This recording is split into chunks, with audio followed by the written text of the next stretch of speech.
Hello, I'm here today with Megan Garza of Megan Garza Wellness. Hello. And we're going to continue talking about healing journeys and what health looks like in and outside of the body. So Megan, tell me a little bit about your business and yourself. Yeah, definitely. So first off, thank you so much for having me on the podcast. I really appreciate it. So a little bit about my business. I originally started several years ago. I had my own health journey where I was experiencing a lot of problems with acne and digestive problems, PMS, and other menstrual issues. And also at the time I had experienced watching my now husband go through cancer.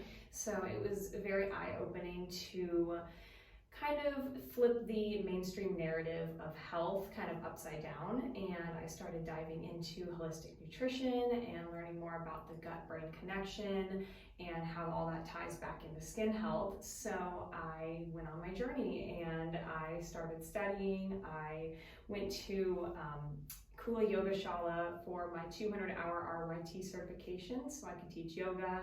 Yay, yoga! Yeah, I love it so much. And then I went to the Institute of Integrative Nutrition, and that was really interesting, but I still wanted to learn more. So back in July of 2023, I graduated from the Nutritional Therapy Association, and that just absolutely blew my mind. All of the things that I learned, and I became so passionate about helping other women who are dealing with issues like digestive problems, skin problems, and hormonal issues, because these are so common, and unfortunately many women will place an emphasis on this and just think that it's normal, or it's just something that I've always been through, or it's how it has to be. And it's not how it has to be. And unfortunately, there's so many people that still feel that way because they've seen their mother go through it and their grandmother, and it's just this pattern that keeps happening. And that's why I really want to teach people that it doesn't have to be that way, and there is a way to move through these symptoms and to manage them better, so that way they don't have to live in such fear and scarcity. Definitely working with your body instead of just trying to shove it aside and force it down. Absolutely. You can't just keep putting a band-aid over the symptoms and expecting it to get better. Yeah. So how does yoga fit in with the nutrition component?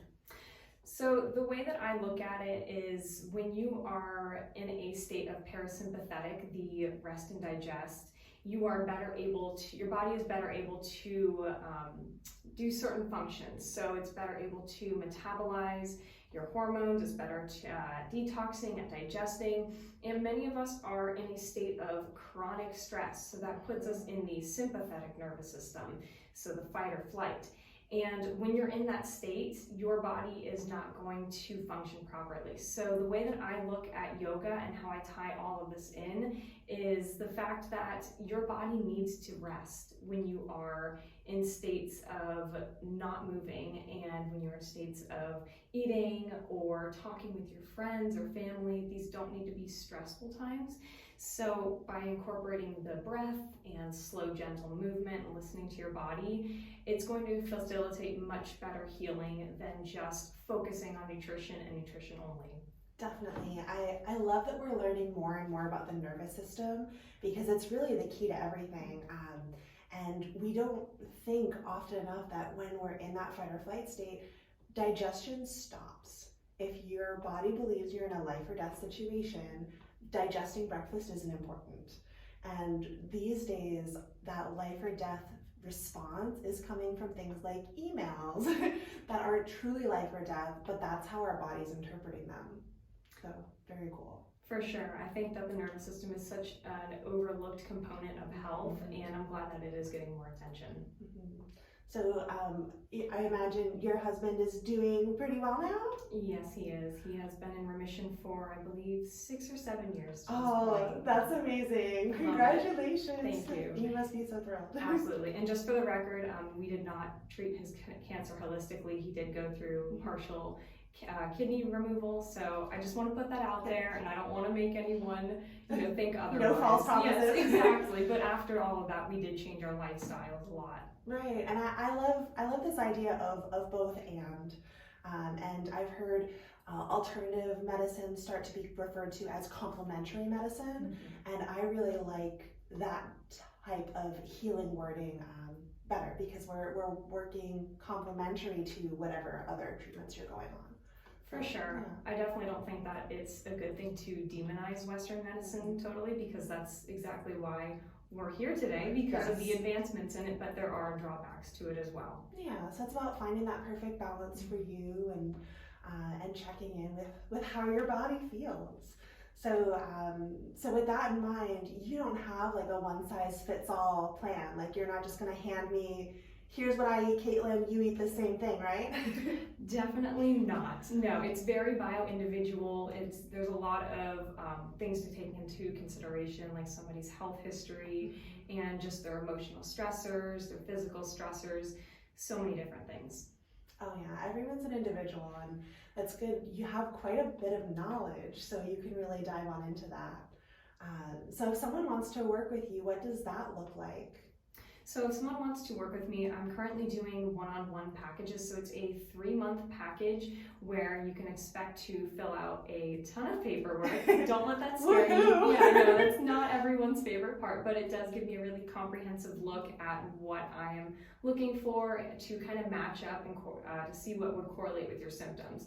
So then after that, we would do the initial intake for the 90-minute phone call, or it would be in the office if you choose to do that. And then after that, we would have 6 more 30-minute appointments to kind of go over any changes that we would need to make, any recommendations, supplements, dietary changes, and just overall to see how you're feeling and to check in with you. Wow, so this is really an ongoing process. It's not just handing someone a list of yes and no foods and going from there. Absolutely not. No, it's very comprehensive, and it's like I do a 3-month package because of the fact that it is so intensive. And if someone has had health issues for months or years or even decades, it's not going to just change with one 30 or 60-minute phone call. It needs to take a lot of time, and there needs to be a level of accountability that takes place in those calls. Yes, I see that with yoga and meditation too. People wanting something that's going to, work and work immediately. But really the best, longest lasting work happens when you sit with it, when you take time to find out what works. And you're not just jumping into somebody else's box and hoping that will be a fit for you. Absolutely. Yeah. Wonderful. So are you reading or listening to any podcasts? What sorts of resources do you like to ingest?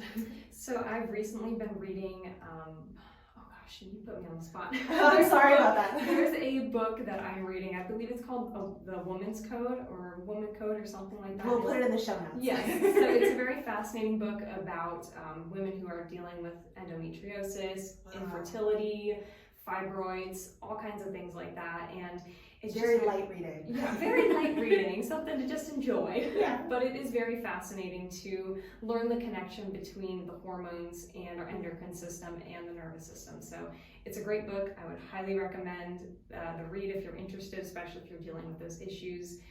As far as podcasts, I've been listening to a podcast by Deidre Bloomberg or Bloomquist or something. I do apologize. Again, we'll link all of this in the show notes.